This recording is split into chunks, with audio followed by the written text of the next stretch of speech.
talking about someone that practically flunked photography. You mean you wanted to? Well, if you focus in a frame about this size, I'll be out of it quick. Okay. Just Okay, we got it. thinking lecture style. Okay, we're ready. All right. Welcome to Home Brewing. I teach for the Creative Activities program at Ohio State. I've done that for about 3 years now. And typically that course runs over, routinely, it runs over 4 weeks, 4 2-hour sessions. And we cook up a batch of beer on the first night, simply siphon it off the next, bottle it on the third, drink it on the fourth, which is pushing it. But, well, we taste it, we don't drink the whole thing. What we're going to, would you like to drink beer now? Okay, we have one vote. Well, it's not a bad idea, we might as well be sipping this. I've only brought the one variety, and you're welcome to consume as much of it. Is it past noon? Yeah. Yes, it is. We can drink. Several hours past it, we can go by Greenwich time. Okay, one.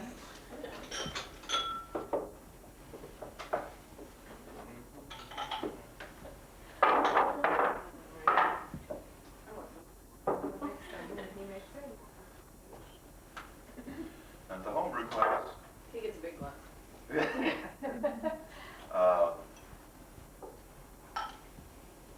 part of the process, the exposure that the students get there, is that we taste 3 different imported or small brewery beers every night. The value of that is, one, it sure draws a lot of people to the class. The other is that it's a lot of people have a very narrow concept of what beer is. Usually with the chalkboard, I point out that if we were to put beer on just a one-dimensional line and say that over here is the strongest conceivable flavored beer, which to my knowledge is probably one called Thomas Hardy Ale. It comes in 4-ounce bottles, not available in Ohio. And you would probably greatly change the flavor of maybe even a 5-gallon batch of Budweiser if you were to put this one 4-ounce bottle in it. It's just so overwhelming. And which almost comes exclusively from the large amount of hops in it, although there's certainly a lot of grain incorporated in it as well. But at the other end of the spectrum, then we have, say,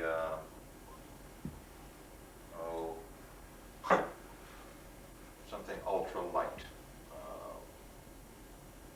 almost any American beer. And in that spectrum, from here to here, American beer is almost all right down here. So that means that most of us who have drank beer have never tried a large variety of what can happen out there. Home brewing, the economy of it is certainly a big feature for a lot of folks. Even if you want light flavored beers, you can save yourself some money. There are some light flavored beers out there that I think are quite acceptable and bargain prices. One of the best beers on the market is $2.19 a 6-pack. It's called Hudipole Gold. I strongly suggest if you like light beer that you try it and not ever pay any more than that for beer. Most of the cost of beer is marketing in American beers, period. There can't be any way around it. You can do the marketing surveys and find out that people, I've never told this to an all-female crowd, but you'll appreciate it, I think. And that is that after a homebrew class one night, it's not a filthy joke. Darn. I'll try to think up some though. After a homebrew class one night, I met some friends at a bar, and this was when dry beers first came out. And the fellow that was a friend of a friend that came in the bar ordered one of the new dries, and I asked him why, and he said, "Well, they have good-looking women in the commercials instead of dogs and football players." I said, "Okay." I just wanted to check. I just wanted to see if maybe there was a flavor factor into the beer, but no, it wasn't. And the dry beers, in fact, if you go back to that spectrum picture, they've managed to go off the end, finally, or extend it down to even less flavor. This is not bad. I tried to teach keep the idea alive, don't be a beer bigot. And there are plenty of them, whether it be Stroh's is the best beer in the world, or, Budweiser's. Blind taste test after blind taste test, and you can disprove any of those people. I've never met an American beer connoisseur who really could stand up to a blind taste test after particularly a beer or two. Budweiser is on the bitter end. For instance, Stroh's is on the sweet end of American beers. Miller, Coors, all those are incredibly light. Coors I have a political problem with. I wouldn't touch their beer unless it's handed to me. Then poor etiquette to turn it down. The best beer in the world, that's a question that comes up quite often. I consider it the beer that's in your hand, because all the others are dreams and imagine the future. So, not that sometimes the beer in your hand isn't bad, but try to appreciate every beer for what they are. The point of the homebrew class, the point of home brewing, lets you take charge, and I try to really expand people's thoughts of what's out there. If you like beers at all, occasionally venture out and buy that $1, $2 per bottle of beer and try it. Some of the best on the market that you're going to find typically would be Sam Smith, not Sam Adams. Some people like that, I don't. But the Sam Smith collection, oatmeal stout, imperial stout, well, they're all about $12 a six-pack. So it's not something that many people keep in the fridge all the time. But what's nice, then getting back to home brewing, that's where you can go in and make that range of flavor. You're not going to capture Sam Smith exactly, but you can get in that range of flavor for next to nothing. It costs about 35, 40 cents a pint to make this beer, as opposed to if this was Sam Smith, it would have to be $2.50, $3. So that's one of the reasons you homebrew, is so that you can create that economically. The equipment, let's see what I brought you today. Only brought the one variety. Noticeably more bitter. I have a taste for bitter beers. I apologize if this seems to strike you as too strong, but as herb people, I'm an old herbalist myself, you should be able to eat bitter herbs. So there it is. The equipment, incredibly simple. I will talk you through the cooking process, since we're not going to actually cook today. This is what I call my primary fermenter. At home, I have a 10-gallon glass chromatography jar that I like to use as my primary fermenter because I can see everything happening there and watch the sediment come out of it and the yeast activity. But I brought this particular because it's the simplest version. You will typically always make your beer in 5-gallon batches. That's a fairly common standard because you're going, assuming you will start out using kits, which I would encourage anyone to do for quite some time before ever venturing into a more complicated procedure. You're always going to be making in the 5-gallon range. Therefore, your primary fermenter, whatever it might be, should be some kind of food-grade product, whether it be glass or plastic. Plastic, I suggest, because of the weight, the ease of cleaning, and so on. Be careful not to scratch it. Easy to just fill it up with chlorine water and sterilize it well. But an improvement on this model is a shorter, squat variety that's sold at a lot of homebrew supply places, and it has a snap-on lid, little hole in the top you can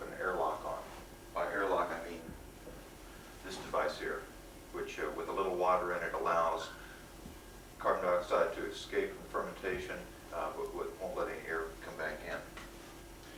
So, let's imagine cooking. We put 1.5 gallons or 2 gallons of water on the stove and start warming it up.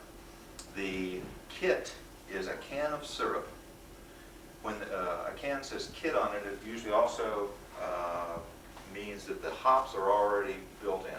Beer is always grain and hops, water and yeast. That's all there is to it. The grain is almost always strictly barley.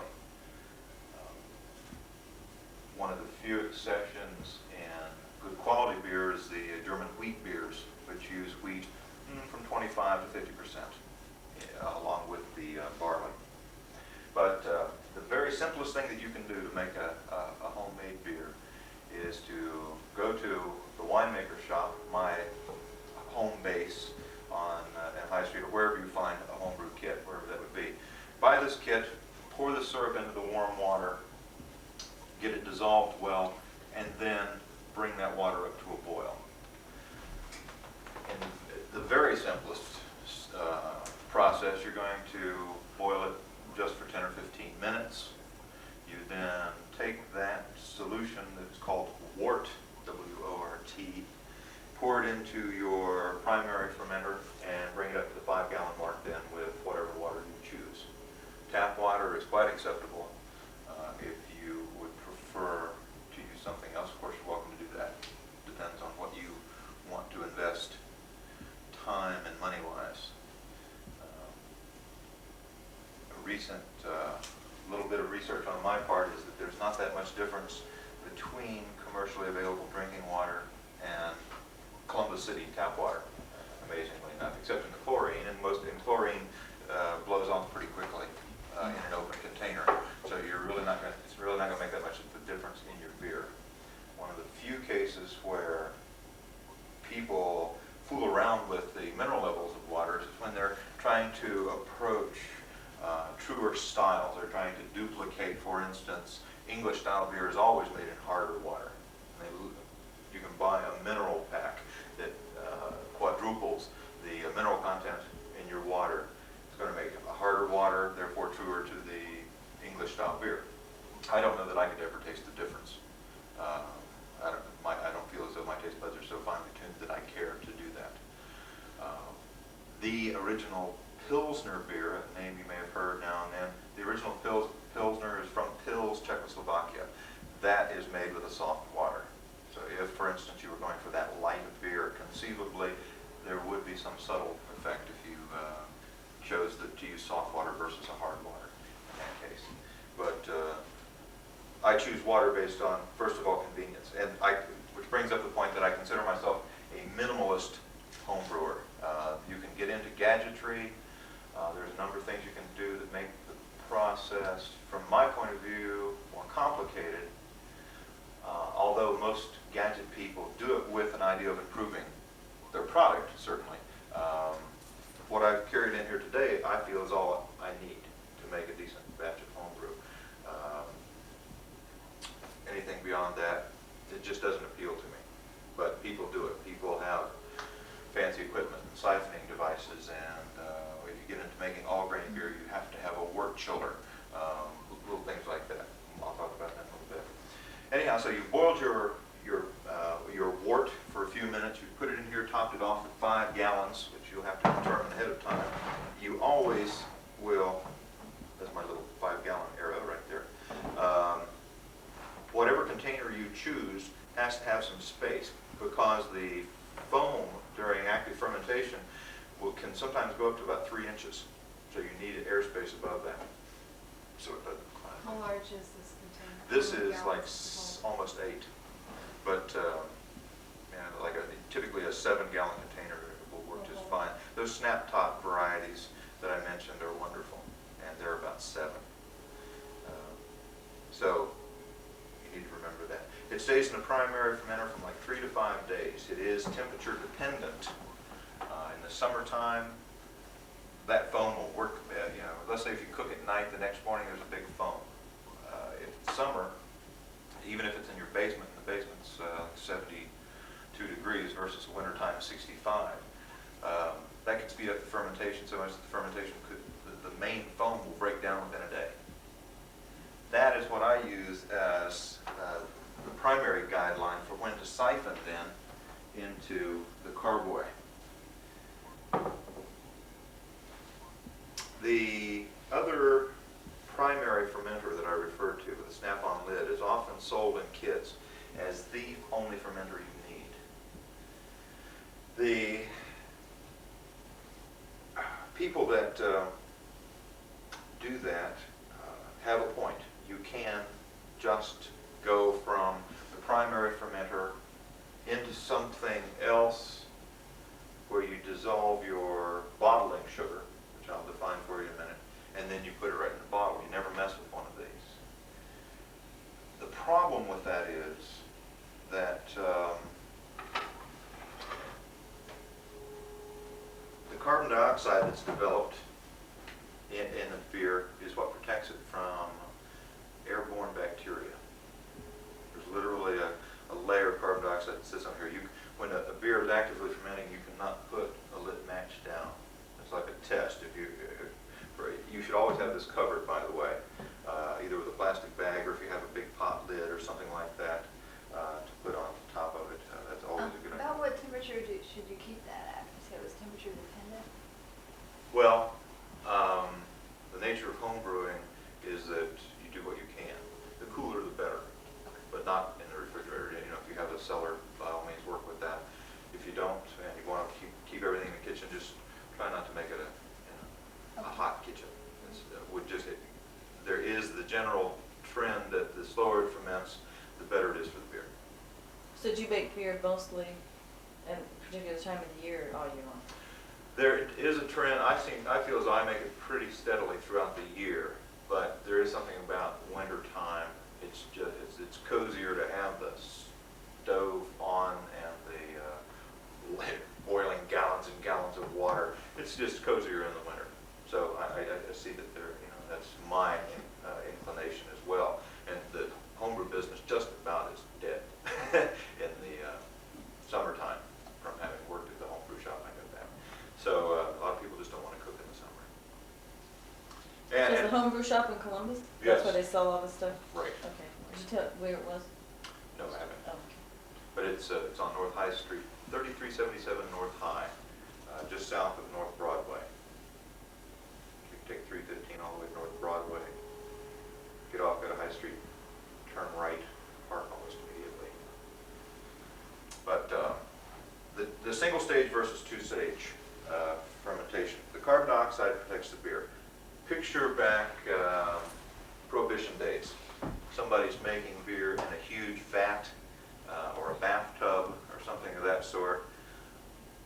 When the foam broke down, they were ready to start bottling.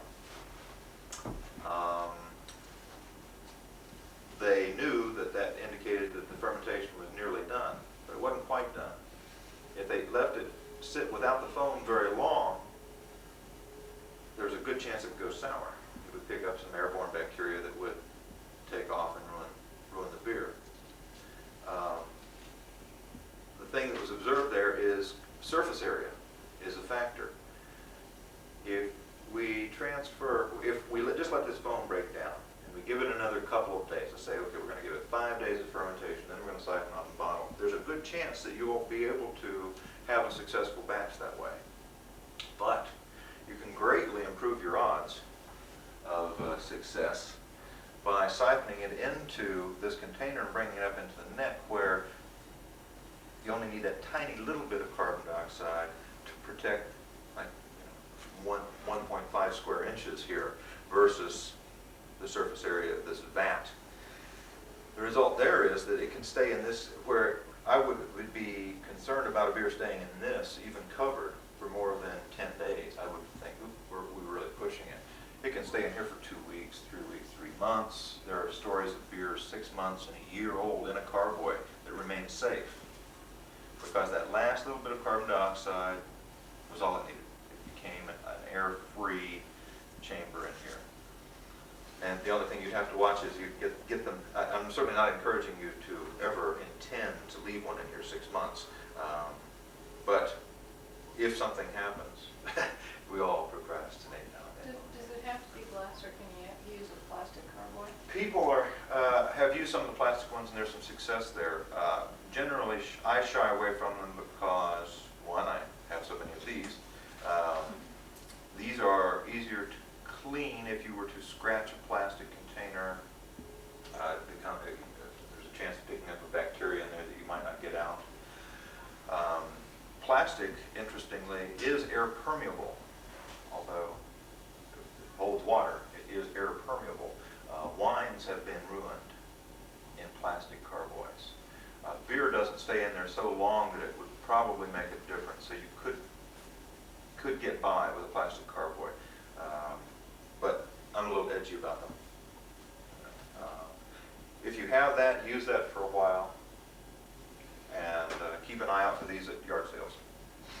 Not that they aren't for sale at the winemaker shop, but I believe they're $15 to $17, something of that sort. And not a bad investment. I mean, it should get you through at least one lifetime, unless you just try to pick it up with silver cans one day or something.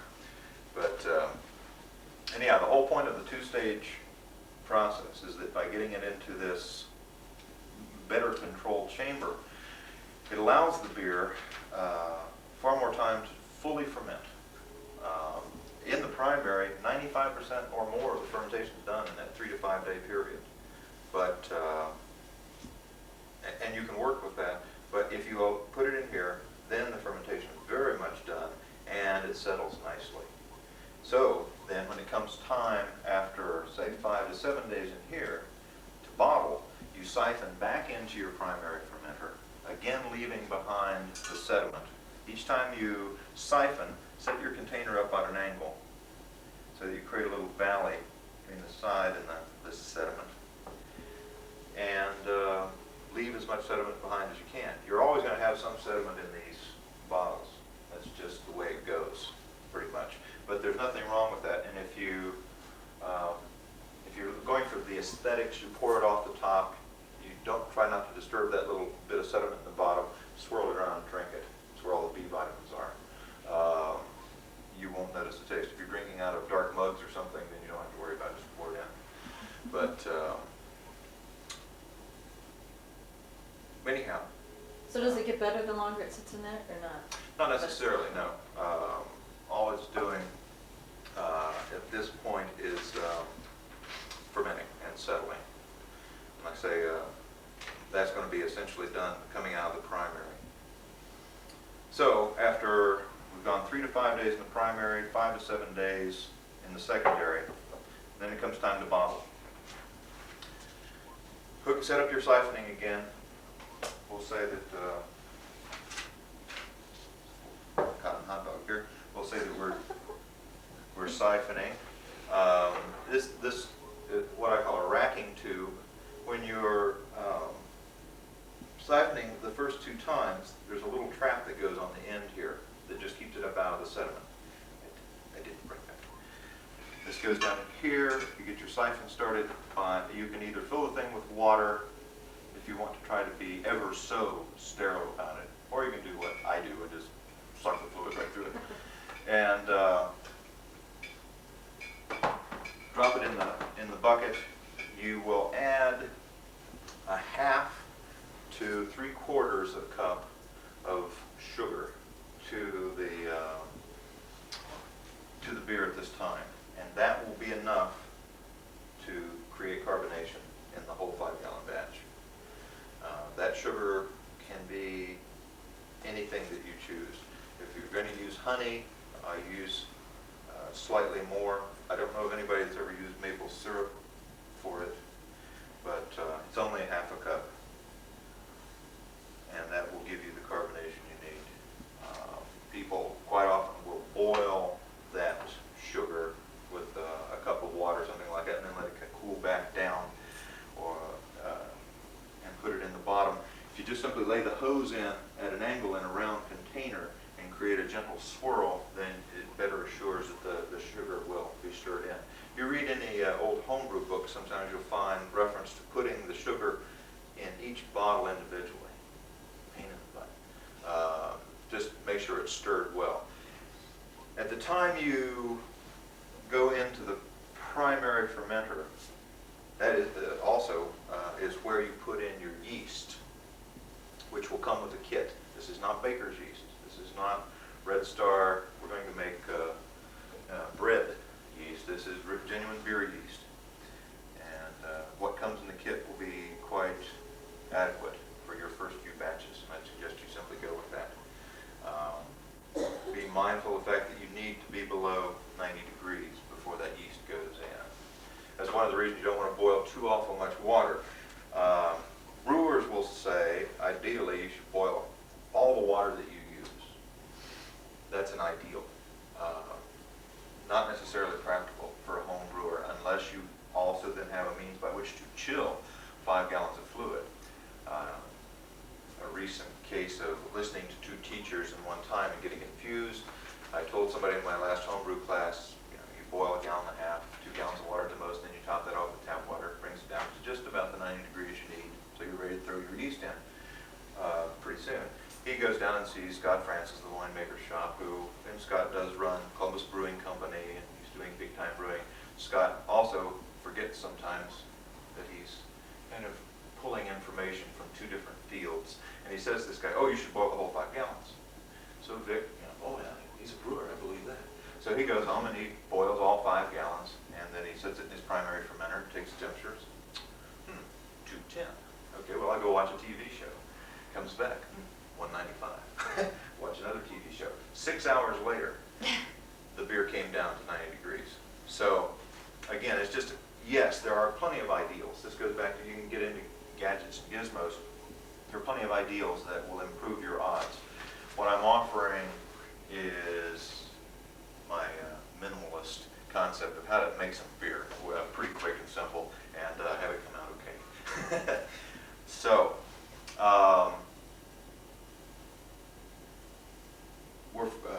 let's see, we're on the second week, third week of the process, and you put in your half gallon or your half cup to 3/4 cup of bottling sugar. Now, do you stick that in here, the sugar Not in here.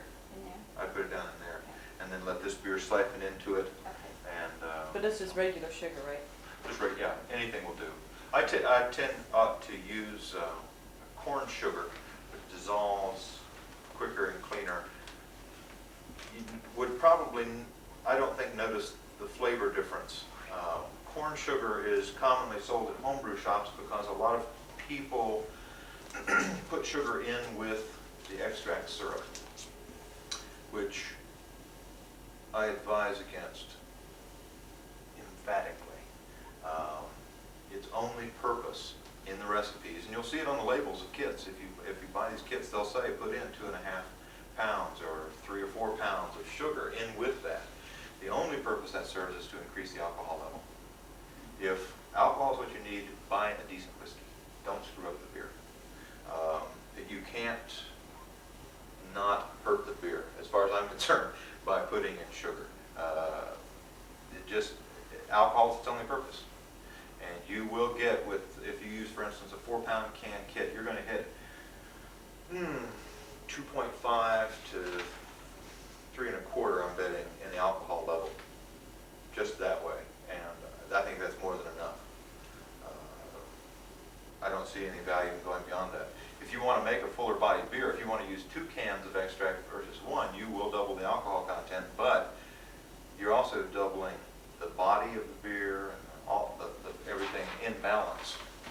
And it's a wonderful idea. I love double can, triple can batches of beer. It's up to that more flavorful range, but don't just put sugar in it. That's terrible. That's my big bias. Don't put sugar in it, no matter what the label says. When do you actually put the yeast in? The yeast goes into the primary fermenter right after you've cooked that first night. The first night. So you Yeah. put the syrup in and the yeast in? The syrup goes in to the cooking pot. You bring that up to a boil. You boil that 1.5 gallons of water plus extract. Okay. And then the yeast? You pour that in there, top it off with water. Check your temperature. Ideally, make sure, like I say, usually if you get in the habit that you use that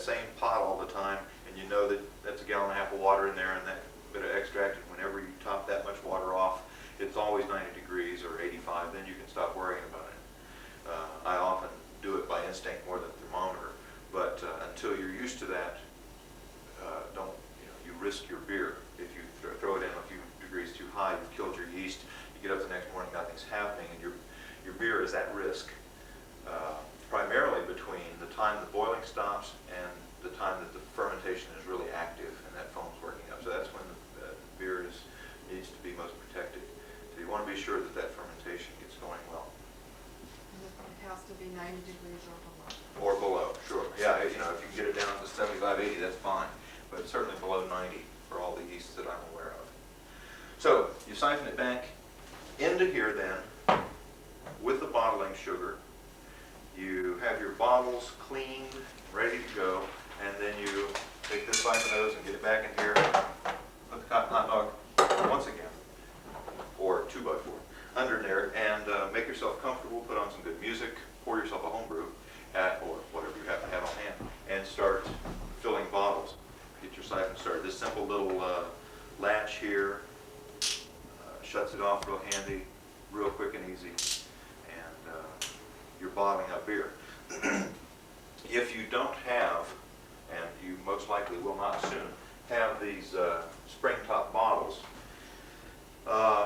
any capable bottle will do. I've even started using some of the seltzer water plastic bottles with the plastic screw-on caps. No problem with that at all. Real handy. I love to give my beer away, but nobody can have my bottles. So I'll put that in plastic ones and give as go-away presents and one thing or another. Or if you're going hiking, camping, anything like that, it's nice to have that light plastic bottle and throw it in with your things, and off you go. So anything that held pressure will hold pressure again. Any capable bottle. I was noticing Cindy's collection of old bottles, a sideline that has come about from my love of brewing is that I collect old bottles. And now and then I will clean one of those up and fill it with homebrew, and that will be like the last of the batch that I'll open up and have this antique bottle covered with dust from the basement. Bring up this beautiful old beer and serve it. Hopefully the bottle does it justice, or the beer, vice versa. So anyhow, then in the bottle, something goes on called straightening out, or straightening out. And that's where, over a period of time, the carbonation builds up. One of the reasons that I have my homebrew class tasted on that after only 1 week in the bottle is so they can start seeing what happens to the beer over a period of 2 or 3 weeks in the bottle. We taste it the night we bottle it. Some beers are surprisingly delightful, even prior to carbonation. It happens to be a kind of balance or blend that it's smooth, it just comes out nice. I always give the homebrew class 2 bottles each to take home with them, encouraging them to wait for a second week in the bottle, and then preferably a 4th week, and then try the next one, because the character of the beer really changes in the bottle. That carbonation is a flavor constituent in itself. So it will change the beer, and you learn about that as you taste it. Prior to carbonation, that first week where there's hardly any carbonation at all, and then the 2nd, 3rd, 4th week, it really goes through a leveling out, straightening out process where everything seems to marry and fall into balance. The hot oils, the sugars, both fermented and non-fermented, everything straightens out. And then in that bottle, it can live happily for a long, long time. The heavier the beer, the longer it will live. Hops, sugar, alcohol are all preservative in nature. So as you increase in each of those, you make the beer more likely to live.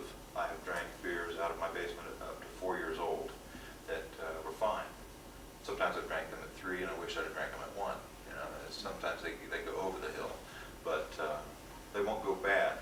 It's just the hops sure enough diminish even in the bottle over a period of time, so you'll lose that unless you really build it up. So now backing up for some more general statements. Cleanliness is next to satisfaction in homebrewing.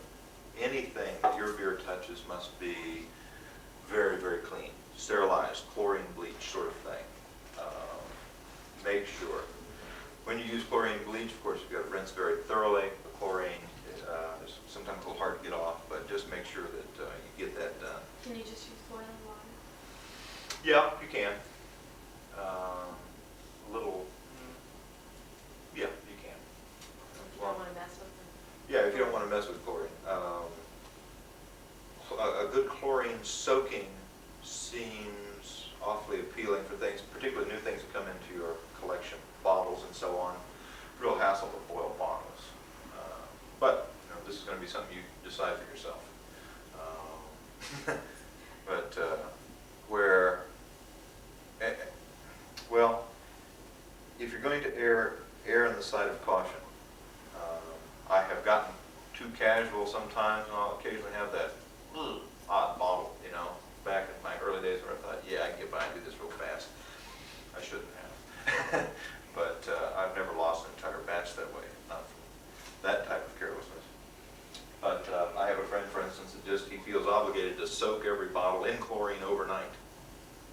This is overkill to me. You know, this is like, I'll make a chlorine solution, go in my case of bottles, put a splash in each one, give them a good shake, rinse them thoroughly, and I'm done. Now also, you know what candling is? When you're candling eggs, you ever heard of that? You hold them up to a light to see if anything's growing. Same point with bottles. Look in there, see if anything's growing. As bottles become new to your collection, bottle washing has probably killed more home brewers, not physically, but knocked them out of the process. You know, I kid the guys in the class, I said, I think it's really a male thing. They just can't get it together to wash those bottles. And they'll give up on home brewing. I've seen it happen. Is your class predominantly male? Yeah, almost always. Yeah. So, anyhow, it's just one of those elements. You have to have your bottles clean. And once you get used to the process, I always rinse them right away. And if you just do that, you're well ahead of the game. If somebody decides, oh, I'll get them in the morning, that's a terrible, terrible mistake. Because then things dry up, and you've created a lot more work for yourself. Rather than give them 3 or 4 good hot water rinses right then, turn them up in the drainer, it's ready to bottle right then again, as far as I'm concerned. And I will do that. I mean, if I have a fresh collection of just rinsed out bottles, and I know that that's the case is what those bottles are, I'll bottle them right away if I have beer ready to go without re-sterilizing. So I'll do that. But you've got to get a good sense of what is the right balance for you. You want it very sterile, but you don't want to work yourself to death over it either, because it takes the fun out of it and you won't get any beer made. And that is the point here. So Do you keep the bottled beer someplace where it's cool, like you were saying, keep it in your basement? it's all, yeah, I have a beer corner. And I keep as much of it on the floor or on the lower shelves, so that, because I drink it at that temperature. I was going to ask you what serving temperature. I rarely chill my beer. I just bring it right out of the basement and drink it. In the summertime, it's nice, you know, to cool them off a little bit more, but I really prefer it in this room temperature, you know, slightly chilled. That's better. And what is that thing called that goes on top of the airlock? Airlock, An airlock? yeah, or some people use the term bubbler, something of that sort. And you can buy that at the Everything's a winemaker shop, right? And their kit that they sell includes the snap top primary fermenter, one of these, and 2 different corks, because there's a different size opening. It's drilled in the lid for the primary. So, what I've covered so far is the general simple thing to do.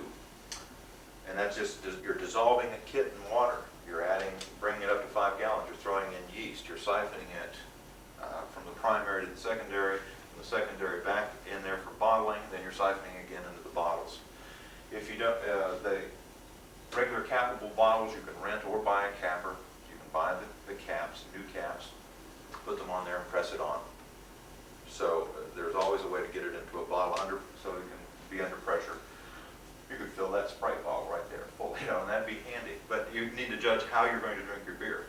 If if I'm going to open up 2 liters, I could leave that in the fridge for a day or so, a day,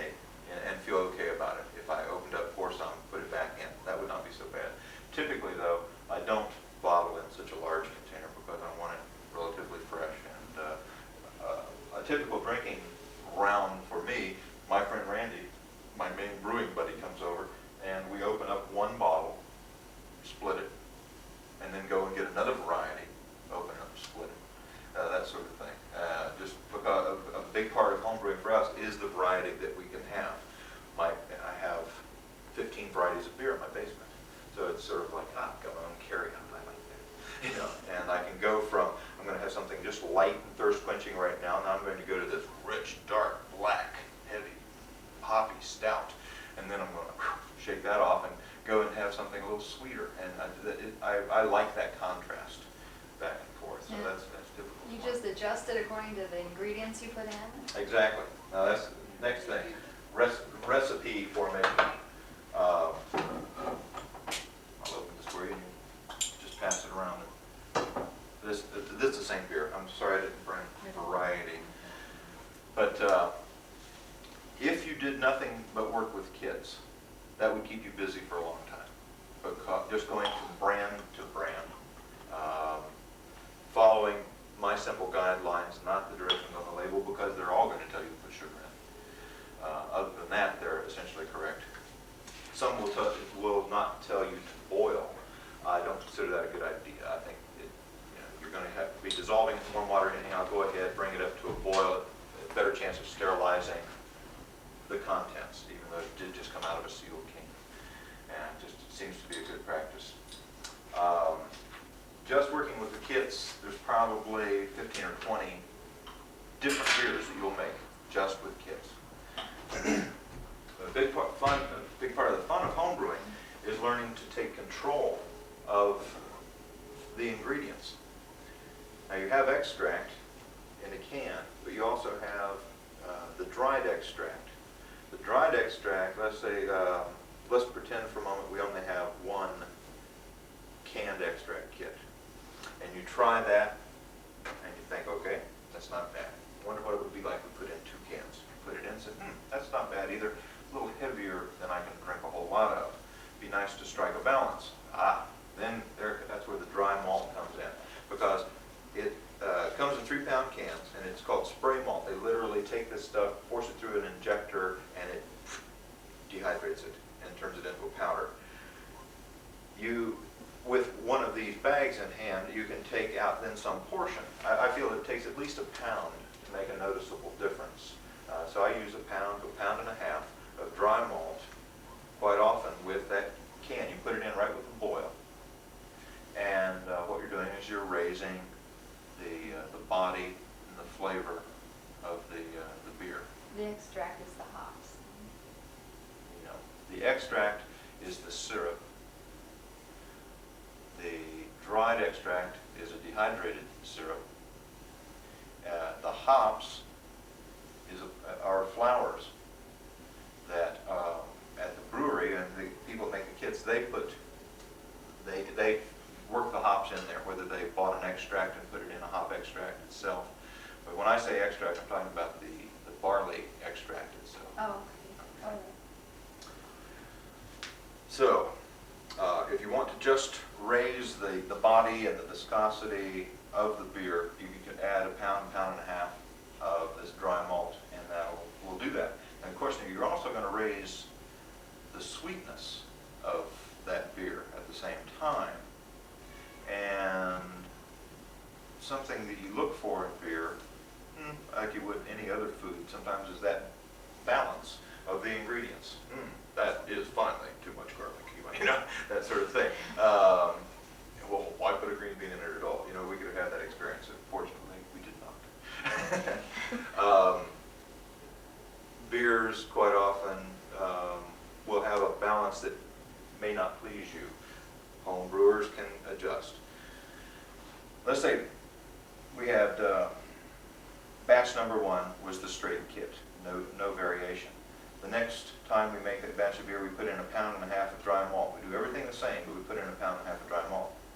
That beer will come out fuller bodied, but it will also appear, it will be sweeter, because not all of what dry malt or extract both are is 95% fermentable sugars, some non-fermentable sugars, and other flavor agents. That's the whole thing. So you put in that dry malt, you're going to raise raise the sweetness, but you've done nothing to the hop level. And the hop is the bittering factor. It is what balances the sweetness in beer as we know beer. If you wanted to, therefore, keep the beer at the balance that you'd experienced before, you would want to add additional hops. Now, this brings up the point that hops can be added at two different times. We don't have to buy a kit at all. You can buy an unhopped extract and determine the hop level yourself. Hops go in either in the boil for bitterness or in the steep, like for tea, for flavor and aroma. Hops are typically sold in 2-ounce bags because if you go and buy an unhopped kit, your first time out, you most likely will just take that bag and cut it in half. And when you bring your extract, your wort, up to a boil, you put in half the bag and you boil 1 ounce. And typically let that boil for up to an hour. This is where you get into a longer boil, really humidify the house nicely. And that extracts the bittering agents, the alpha acids from the hop. Then you turn off the boil, you add your additional ounce, put a lid on it, and steep it 10-15 minutes. And keep in mind that the longer it stays in there, the more volatile oils you're going to be blowing off. So be prepared to stop that process at 10-15 minutes, whether it be having it in a hop bag, using a scoop to bring them out, or ideally to get the beer into the cool water and start watering it down to the 5 gallons right away, so that you are stopping that volatile oil loss. Because in the steep, again, you want that you're doing it for bouquet and flavor, not the bitterness. Although even at that, you'll get some more bitterness, but not nearly as much as what you've boiled out. So, again, that's the minimalist point of view. There are people who will add hops in 3 or 4 stages, in the boil and in the steep.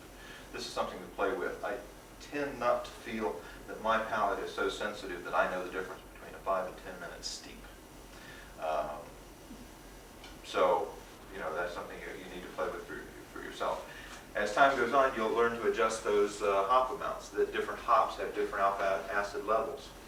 This will be something that can be referred to. That information is available at the winemaker shop. You're going to pick out a hop if you're going to do that. Cascade's the middle of the range. Williamette's very light. Chinook is so strong, just blinding. So you need to be aware of that. Well, yes, I made it with 1 ounce of this and it was great. Well, 1 ounce of something else with double the alpha acid level could change your whole perspective. It might be the last beer you drink. So you just need to be aware of that and choose accordingly. Some people argue that hops have very distinct flavors. Could be. I haven't seen that so much. One thing that's obviously absent in homebrewers is systematic research. They'll buy, yes, I bought the John Bull Irish Ale kit, and I tried Cascade hops in it. And then I bought the Mount Mellick Stout kit, and I tried Tettnanger hops. Boy, I really like those Tettnanger hops. Well, I'm sorry. Invalid statement. If you want to be systematic, it's not that tough to figure out how. Go for it and learn to taste those side by side. You can make hop teas on the side and just sip them and see if you pick up a difference and determine if you want to play with that any further. Does the hops come as an extract, or is the hops, Comes in the flour. it comes in the flour and then you just put it directly? Right, a little 2-ounce sack. It also comes in pellets, which are used more commonly in industry, just because it's easier. They can do it by the scoop rather than weigh it. But those typically are cold processed and then pelletized. And so it's a handy way to make use of that. And the only reason I tend to ever use pellets is because sometimes there's varieties available in pellets that aren't available in the flour. And I just want to try something different. Okay. Being in the herb class, if we wanted to grow our own hops and use them, Yes. you can do that. How do you do that? First of all, hunt around and find the rhizome. The people at the winemaker shop have an address and have done that before. Have found the rhizome for growers. Then you get it out in a nice, fertile, sunny spot, and you put out a trellis. It's a vine, isn't It's a vine. It'll grow 8 to 12, 15 feet high. it? So, train it accordingly and be prepared for that. Once they take off, they can really get going. The ones that I've been exposed to around here have been light in their acid levels. I don't know why that is. I don't know that much about the culture of them, really. But it's certainly something you can do. And, worth playing with. And it's a novel plant. I mean, to have this beautiful, long, pale green vine growing, it's attractive. So if you can get a good crop of it going. Do you think it helps the flavor? You need to have fresh hops like that? Or? The freshness is an issue, quite clearly. If you ever search very many homebrew shops, the winemaker shop is unique in that they keep all their hops in the freezer. They should be kept away from air and high temperatures.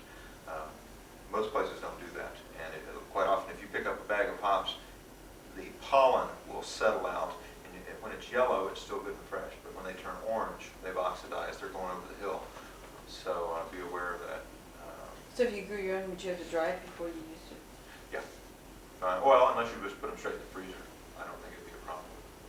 But I tend to think of them as dried. The ones I've handled that have come in have been shipped, obviously not always refrigerated, coming from Europe or something like that, but they're usually very tightly packed. We chip them up, break them, weigh them into the 2-ounce bags and get them in the freezer right away. So as to avoid that oxidation. Yeah, because like when you use fresh herbs instead of dried herbs for salves and stuff, it's more likely to get mold and bacteria on it. That's what I wondered. Yeah, right. And oddly, some herbs just don't come out as certain elements of herbs don't come out until they're dried.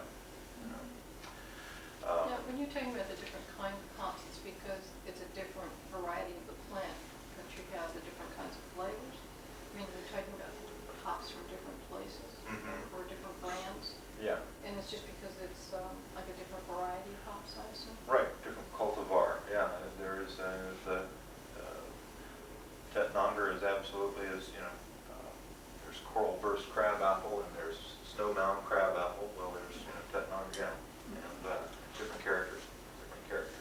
And primarily, I think of it in terms of the alpha acid level. I've certainly tasted beers that had a very distinct hop quality, and I'm convinced that that's comes from the hop blend that they use. Again, that's where I have not been so systematic in my brewing as to say, boy, I really know the flavor of Cascade versus Williamette or something of that sort. The other components that are available to you as a home brewer are the grains that you use. The common grains are crystal malt, black patent, chocolate, and roasted. Now, all of those come in different ranges and qualities as well. The crystal malt alone comes in, I think, at least a half a dozen levels of color and sugar content. And it is simply a caramelized grain. It's there to add a non-fermentable sugar to the beer and amber color. It would do both of those.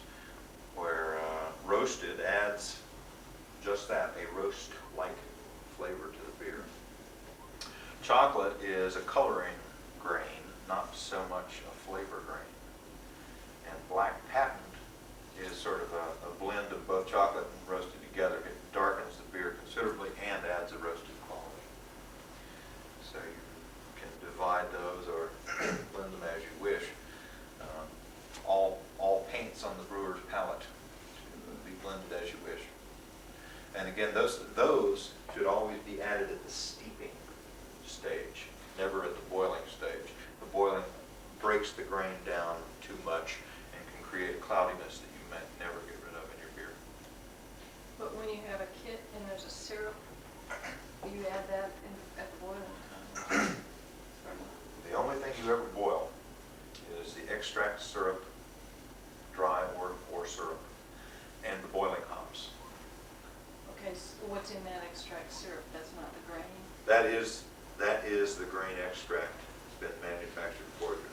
So you can boil that, but if you're going to use these, then you add them at steeping. Right. I call these adjunct grains. I see. This is when you've decided that you're going to step in and start controlling this aspect of the beer. You try, for instance, recipe A, which was simply the kit again. Let's say you've gone through several kits. You find that, well, there's something about A that I really like, but I think it would be nice to add that hint of roast quality to it. So you choose to put in a half a pound of the roasted grain at the steep. If you decide you'd like it to be darker, then you could choose the black patent to do the same, or that would be the most likely choice. If you find a beer that is,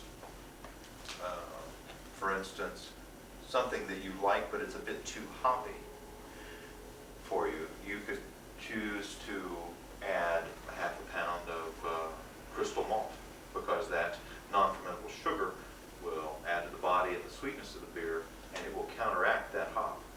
You can't take that hop out of a kit, but you can certainly counteract it. So you could use crystal malt, or you could add more dry malt. The dry malt will raise the body as well, but it'll also raise the alcohol level. So you can add, so start getting a sense of what each of these components do.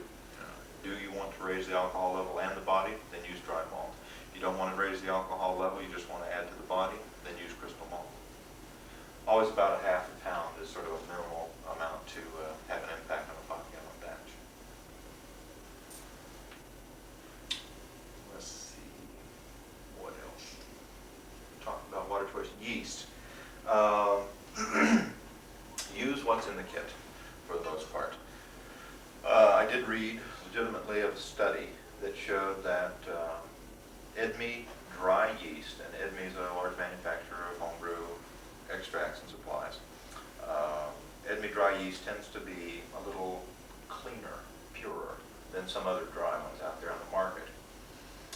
The cleanest, however, tends to be a liquid yeast, also available at the homebrew shop, but it costs $5 by itself. It's laboratory produced. It comes in a little sealed pack with the culture in an inner seal pack. When you use liquid yeast, you need to plan ahead a little further. I went through my first 2 or 3 years of homebrewing thinking the yeast did not make a difference. Well, true to the unsystematic experimenter homebrewer, I had not tasted 2 yeasts side by side as the only variable in a batch until after about 3 or 4 years of, or 2.5, 3 years of brewing. When Scott Francis was preparing to open up the homebrew shop, he was doing more systematic experimentation himself, finally, after being a brewer for 10 or 15 years. And he made a 10-gallon batch of beer, split it down the middle, and put 1 yeast in one and 1 yeast in the other. By golly, it does make a difference. So the yeast does have a character of its own that it will add to the beer. I don't encourage you to fret with that right away, quite simply. Give yourself a chance to find out what the kits are like, then experiment a little bit with adding hops or not adding hops. Then try some of the liquid yeast at $5 per chance. It makes a difference, and it's something that I use occasionally. If I'm going to pay that, I tend to try to, well, you have to make a starter. It's sort of like making a little miniature batch of beer the night before. You boil up some sugar or dry malt, and you put it in a smaller, like a half-gallon jug. Bring that down to temperature so that it's at the 90 degrees or lower. You have, and that's after you've started your yeast pack a day before. You have to pop the inner seal, give it a good shake, let the bag expand. Then you sterilize the bag, everything. You have to be real careful. You just paid $5 for a very clean product. You go out of your way to keep it clean. Then you can create a starter. You give that a whole night to sit and work up. You've greatly increased your yeast population.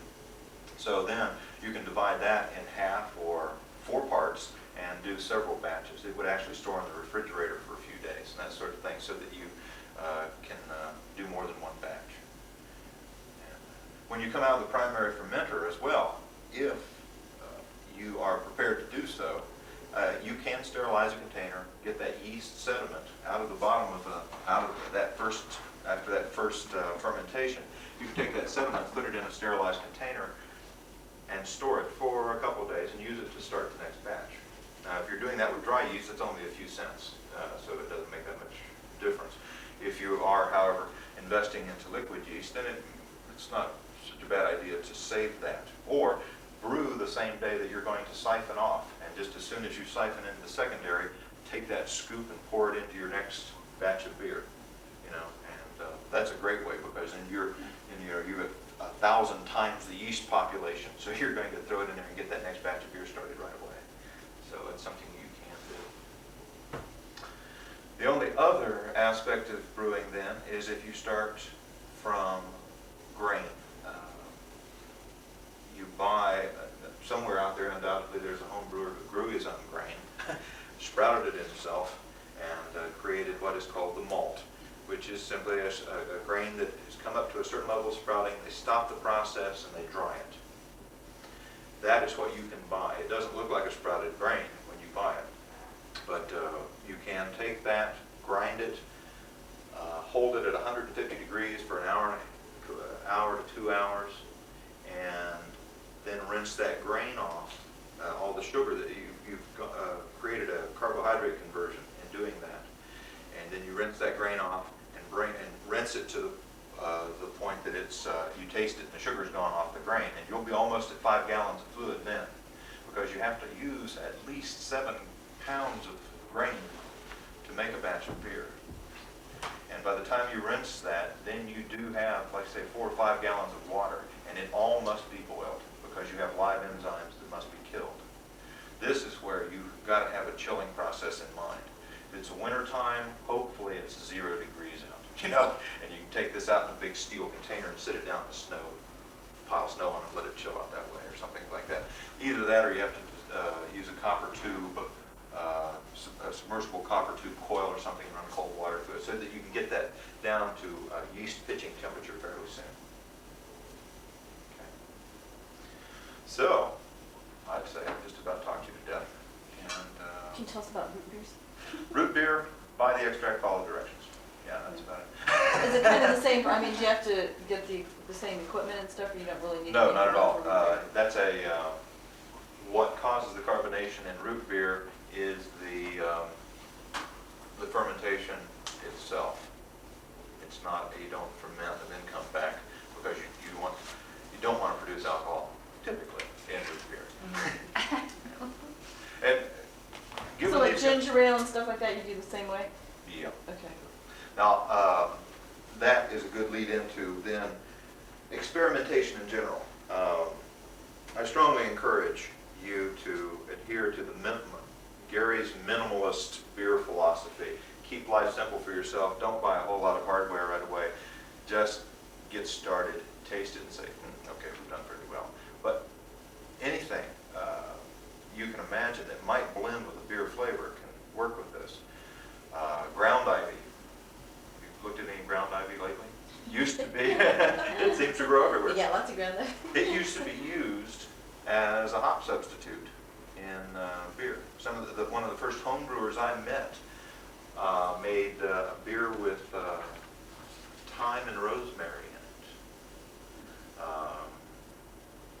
Ginger. I took fresh ground ginger and made one of the most memorable beers of my life. Put about 3.5 ounces of fresh ground ginger into a beer right toward the end of the boil. So it boiled for a while, steeped for 15 minutes. And my goodness, that was good. There are people that didn't like beer that loved that beer. So it's something that can be played with. Honey, you can bypass using extract. You can make a honey beer. Just use 3 or 4 pounds of honey and treat it the same way. Put in hops, you know, go through exactly the same process, but do it all the time. And add honey to your extract. That usually works real well. And also, you know, boil that a little bit. So, Is that what basically mead is? I know it's usually made with Well, mead is, I'm stepping into the next program. Yeah, Pam was supposed to do meat and Oh, she okay. said. Okay, I'll do mead. Mead is honey wine, and the difference between beer and wine is that it's not fermented, or it's not carbonated. But you can certainly, so I could go through, we can go through all of this process with a honey base, and if we choose to call it mead or honey wine instead of honey beer, then we just put it right into wine bottles and cork it. Got it, it's the sugar. Right, but if we wanted to make a sparkling mead, then we just add some sugar and perhaps a little additional yeast, make a little yeast starter or something like that. Because mead, my experience, the mead I've made, slow to ferment. So a good bit of time is involved in just letting it sit and finishing out its fermentation. So then, given that, to control the carbonation, you would want to have some sense of where your yeast is. So you would make a little yeast starter and then come back with that and the sugar to add to the mead, and then get it into pressurized bottles. Where cork won't work, I know. Would those bottles work for me? They work for anything, sure. Okay, Yeah. because they're, Yeah, because of the snap top and the whole pressure. how much do bottles like that cost? You can't buy them. Well, how much can you buy bottles in the wine, or in that shop you're talking about? You can buy wine bottles in the shop. What we mostly suggest for home brewers is that you go, probably the easiest thing is to pick a bottle that you want your home brew to be in that's available in the commercial line, and buy two cases of that beer right off the bat. 5 gallons make nearly 9 6-packs. So So how much, do you sell gross beer by the 6-pack or by, do you buy? they 1 and 2 bottle packs at the most. Okay. And so it's like $1.19, probably $1.29 or more per bottle of Grolsch. Okay. And these I acquired over a period of years of collecting and buying off of other ex-home brewers, that sort of thing. But they're a good bit harder to find. And I've got about 250 of these. So The beer goes large. I can't keep it full. But, and then I also have the cappables and so on. Again, you find these novelty ones. I've got a capper, I've got loads of caps, and just gives you different, sometimes I want a pint of beer, sometimes I'm not in a pint mood. So 12 ounces will be just fine. And again, those are the ones I like to keep those around so that I can give them away. Or go to a party, there's that chance that people aren't going to drink a pint, or they're going to sit them around, drop a bottle, whatever. Then take that case of long necks, traditional long necks. People like to make their own labels. All of those sorts of things happen. But again, back to finish that point, the reason it's easy is to just buy that beer, drink that beer, and start getting in the bottle rinsing habit right there. That saves you going to a carryout and you can pay them deposit, get those bottles, but you might end up doing a lot of bottle scrubbing, which, that's an option and one you can, consider. But I'd rather drink the beer and just rinse them and turn them up rather than be scrubbing strange substances out of the bottom of the bottles. It's hard to find a good bottle brush, and it's a lot of work. So, however you can acquire, if you know other people that like beer, if they know you're going to make beer, they should be very willing contributors to your bottle collection. You can threaten them, you can't have any unless you give me bottles, clean ones, And then you get get something that you can soak the label off of, and, it depends on your sense of aesthetics. Some people will drink homebrew out of Coca-Cola bottles. I don't. So can you get caps like for something like Big Mouth Mickey's and have that would be Can't easier to cap the clean? Big Mouth Mickey, Oh. no. You'd have to come up with some sort of individual corks and bailing system or something to do the Big Mouth Mickey. Once you get them clean, though, you really won't have that much trouble. I've been at this for 5 years. Just a matter of, you pour pour your beer, you rinse the bottle. Between Delaware and Marysville. So first of all, have any of you all made mead before? Good. Do the rest of you know what mead is? Okay. Just told me This was a quiz, you all. What mead is, as he has probably told you, is it is an alcoholic beverage made from the fermentation of honey. For the purposes of the association, the American Mead Association, the way we define mead is any alcoholic beverage in which honey is the primary fermenting sugar, or the sugar source is what I should say. It covers a wide range. It covers a whole body of mead ales, as some people call them.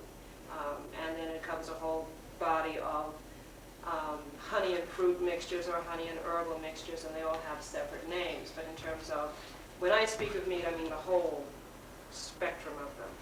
I make that distinction because the Bureau of Alcohol, Tobacco, and Firearms doesn't share my particular view, so I'm just clarifying that for you.